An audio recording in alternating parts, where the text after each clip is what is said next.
ఉందని.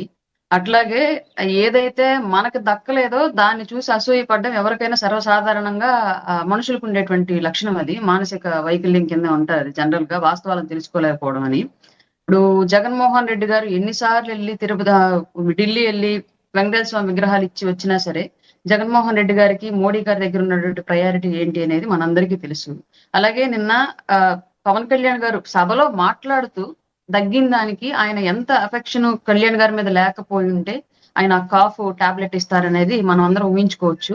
అంత గౌరవాన్ని పవన్ కళ్యాణ్ గారికి ఇవ్వడం ప్రధానమంత్రి మోడీ గారు, జగన్మోహన్ రెడ్డి అండ్ టీమ్ జీర్ణించుకోలేకపోతున్నారు కాబట్టి, దీని మీద ఏదో పెద్ద స్థాయిలో ట్రోలింగ్స్ చేయడం, దాని మీద మీమ్స్ వేసుకోవడం, దాని మీదే చర్చలు పెట్టడం ఇలాంటివన్నీ చేశారు. సరే ఇంకా ఇందాక కృష్ణాంజనేయులు గారు కూడా అన్నారు ఒక మాట. అంటే వచ్చి నీళ్లు మట్టి ఇచ్చెళ్తారు తప్ప ఏం చేశారు అని చెప్పేసి. దానికి సంబంధించి మనం మాట్లాడుకోవాల్సొస్తే సార్ గత 5 ఏళ్ల పాటు రాష్ట్రానికి కేంద్రం నుంచి ఏమీ రావట్లేదు. కేంద్రం ఏమి ఇవ్వట్లేదు. జగన్మోహన్ రెడ్డి ఎప్పుడెళ్ళినా సరే ఢిల్లీ ఆయన కేసుల గురించి లేదంటే సీబీఐని రాష్ట్రంలోకి రానివ్వద్దని చెప్పేసి లేదంటే వివేకానంద రెడ్డి గారి మర్డర్ కేసు ఇక్కడ కదిలినప్పుడల్లా అక్కడికెళ్లి ఢిల్లీలో బొమ్మలిచ్చి రావడం ఇవన్నీ మనం చూసాము. అంటే ఏ కారణాలతో వెళ్లారంటే యాదృచ్ఛికమా? లేదంటే అది ఆయన కావాలని ప్లాన్‌గా వెళ్లారని మనకు తెలీదు. బట్ ఎప్పుడైతే రాష్ట్రంలోకి వివేకానంద రెడ్డి గారి మర్డర్ కేసులో సీఐడీ వస్తదో అప్పుడే ఆటోమేటిక్‌గా ఆయన ఢిల్లీ ఎళ్తాడు. అట్లా జరిగింది ప్రతిసారి గూడా. దాని మీద అందరికొచ్చిన అనుమానాలు ఏంటి అంటే ఈయన రాష్ట్రానికి రావాల్సినటువంటి నిధులు, పోలవరానికి సంబంధించినటువంటి నిధులు, పెండింగ్ నిధులు లేదంటే ప్రత్యేక హోదాకు సంబంధించి ఇంకా పెండింగ్‌గా ఉన్నటువంటి ప్యాకేజీకి సంబంధించి ఇంకా పెండింగ్‌గా ఉన్నటువంటి అమౌంట్, వీటికి సంబంధించి రైల్వే లైన్‌కి సంబంధించినటువంటి బడ్జెట్ గురించి వేటి గురించి ఎందుకు అడగట్లేదు? వాటికి సంబంధించి ఏమి రావట్లేదు కేంద్రం నుంచి. ప్రతిసారి ఇక్కడ సీబీఐ వస్తున్నప్పుడు అక్కడికెళ్తున్నాడని చెప్పేసి మాట్లాడుకున్నామండి.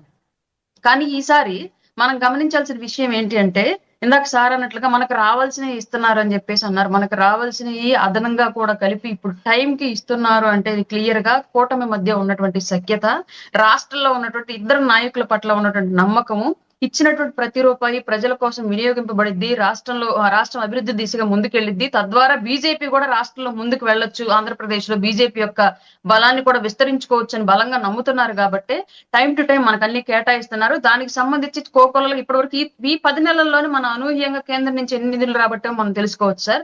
మామూలుగా 140 కిలోమీటర్ల ఔటర్ రింగ్ రోడ్డుకి సంబంధించి 35,000 కోట్ల రూపాయలు నిధులు మంజూరు చేయించుకున్నా గానివ్వండి, లేదంటే అమరావతి రైల్వే లైన్‌కి సంబంధించి పూర్తి ఖర్చు కేంద్రమే భరించేలాగా చేసుకోవడంలో కానివ్వండి, పోలవరానికి నిధులు తెచ్చుకోవడంలో గాని టైమ్ టు టైమ్ రీసెంట్‌గానే 12,000 కోట్లు రిలీజ్ చేసిన విషయం కూడా మనందరికీ తెలుసు. అలాగే రీసెంట్‌గా వచ్చినటువంటి ఆర్థిక సంఘంలో 1,151 కోట్ల రూపాయలు మనకు ఆల్రెడీ కేంద్రం నుంచి రిలీజ్ అయిన విషయం. ఇలా ఎన్నో ఉన్నాయి రాష్ట్రానికి కేంద్రం ఇచ్చినటువంటి ఈ 10 నెలల కాలంలో అతి తక్కువ కాలంలో ఆ స్థాయిలో ఆంధ్రప్రదేశ్‌కు నిధులు కంపల్సరీగా టైమ్ టు టైమ్ ఇస్తుందంటే అది కేవలం కూటమి మధ్య అలాగే కూటమిలో ఉన్నటువంటి ఆంధ్రప్రదేశ్ నుంచి ఉన్నటువంటి మిగిలిన ఇద్దరు నాయకులు ఎవరైతే నారా చంద్రబాబు నాయుడు గారు, అలాగే పవన్ కళ్యాణ్ గారు వీళ్ళిద్దరి మీద ఉన్నటువంటి నమ్మకంతోనే కేంద్రం ఈ స్థాయిలో ఆంధ్రప్రదేశ్ అభివృద్ధికి సహకరిస్తుంది. ఇందులో ఎలాంటి సందేహం లేదు. గత 5 ఏళ్ల పాటు ఇది జరగలేదు. ఖచ్చితంగా అది కేంద్రం తప్పిదం అని మనం అనలేము. రాష్ట్రం నుంచి ఉన్నటువంటి నాయకత్వం అక్కడికి వెళ్లి వాళ్ళ ప్రయారిటీ ఏందనేది చెప్పేదాన్ని బట్టి వాళ్ళు ఇవ్వడం, ఇవ్వకపోవడం అని డిసైడ్ చేసుకున్నారు కాబట్టి గత 5 ఏళ్ల పాటు జరిగినటువంటి నష్టానికి కారణం ఎవరని మనం ఊహించుకోవచ్చు.